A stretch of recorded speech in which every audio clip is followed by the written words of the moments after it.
The Book of Genesis, Chapter 2. Thus the heavens and the earth and all their array were completed.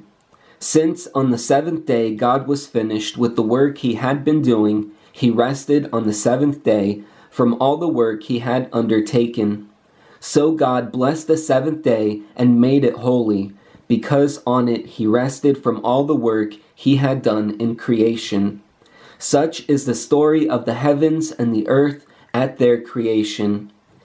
At the time when the Lord God made the earth and the heavens, while as yet there was no field shrub on earth, and no grass of the field had sprouted, for the Lord God had sent no rain upon the earth, and there was no man to till the soil. But a stream was welling up out of the earth, and was watering all the surface of the ground. The Lord God formed man out of the clay of the ground, and blew into his nostrils the breath of life, and so man became a living being.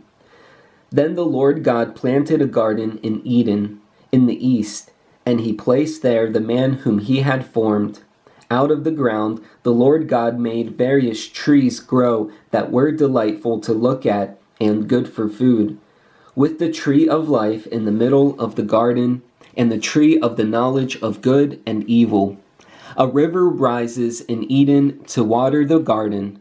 Beyond there it divides and becomes 4 branches. The name of the first is the Pishon. It is the one that winds through the whole land of Havilah, where there is gold. The gold of that land is excellent. Bdellium and lapis lazuli are also there. The name of the second river is the Gihon. It is the one that winds all through the land of Cush, that winds all through the land. The name of the third river, however, is the Tigris. It is the one that flows east of the Asher. The fourth river is the Euphrates. The Lord God then took the man and settled him in the Garden of Eden to cultivate and care for it. The Lord God gave man this order: "You are free to eat from any of the trees of the garden, except the tree of the knowledge of good and evil. From that tree you shall not eat. The moment you eat from it, you are surely doomed to die." The Lord God said, "It is not good for the man to be alone. I will make a suitable partner for him."